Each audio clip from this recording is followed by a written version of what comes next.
So, Moin. moin. Was steht an?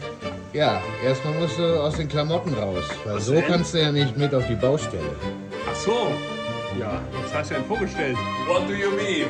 Ja, My friend. jetzt siehst du vernünftig aus. Oder? Ja, na komm. Zeit ist Geld. Das ist korrekt. Ich habe auch keine Uhr an. Markus?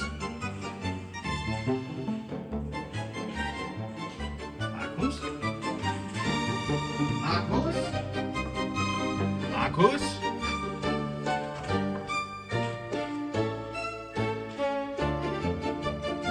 Seit 10 Minuten hier und schon ist er verschwunden.